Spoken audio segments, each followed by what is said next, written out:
Psychology କହିଥାଏ ସ୍ତ୍ରୀକୁ ପେଲିବା ପୂର୍ବରୁ କ୍ଷୀରରେ ଏହି 3ଟି ଜିନିଷ ମିଶାଇ ପେଇ ଦିଅନ୍ତୁ।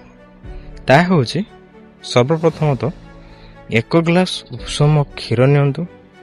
ସେଥିରେ 1 ଚାମଚ ଦେଶୀ ମହୁ, 4ଟି ପେଷା ଯାଇଥିବା କାଜୁ ବାଦାମ ଓ ଗୋଟିଏ ପାଚିଲା କଦଳୀର ଅଧାକୁ ଖଣ୍ଡ ଖଣ୍ଡ କରି ସେଥିରେ ମିଶାଇ ଦିଅନ୍ତୁ। ଏହି ମିଶ୍ରଣକୁ 15 ମିନିଟ୍ ପର୍ଯ୍ୟନ୍ତ ରଖିଦିଅନ୍ତୁ।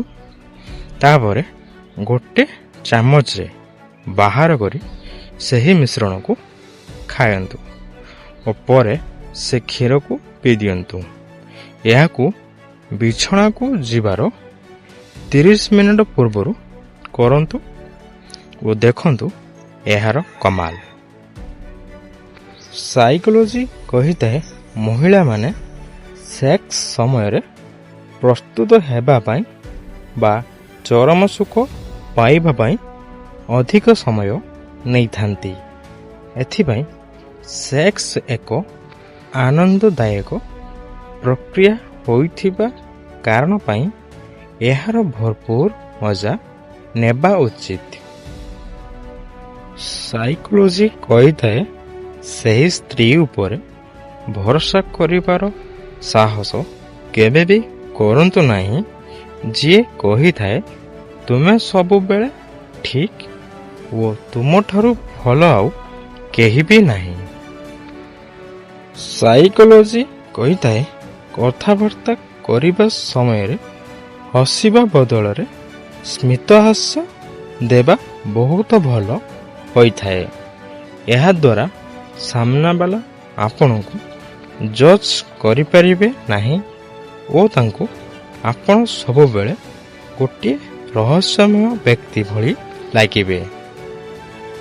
ସାଇକୋଲୋଜି କହିଥାଏ ଏକ ରିସର୍ଚ୍ଚ ଅନୁସାରେ ଜଣାପଡ଼ିଛି ଯେ ସେହି ମହିଳାମାନଙ୍କର ପ୍ରାଇଭେଟ୍ ପାର୍ଟ ଅଧିକ ଟାଇଟ୍ ହୋଇଥାଏ ଯେଉଁମାନଙ୍କର ବେକ ଛୋଟ ଓ ମୋଟା ହୋଇଥାଏ।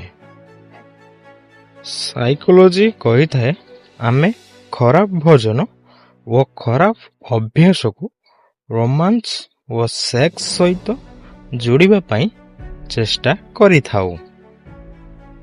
ସାଇକୋଲୋଜି କହିଥାଏ ପୁରୁଷମାନଙ୍କ ତୁଳନାରେ ମହିଳାମାନଙ୍କର ଆହାର 2 ଗୁଣା, ଲାଜ 4 ଗୁଣା, ସାହସ 6 ଗୁଣା ଓ କାମ ବାସନା 8 ଗୁଣା ଅଧିକ ହୋଇଥାଏ। ସାଇକୋଲୋଜି କହିଥାଏ ମିଛ କହିବା ସତ କହିବା ଠାରୁ ଅଧିକ କଷ୍ଟ ହୋଇଥାଏ କାରଣ ମିଛକୁ ମନେ ରଖିବାକୁ ପଡ଼ିଥାଏ କିନ୍ତୁ ସତକୁ ନୁହେଁ।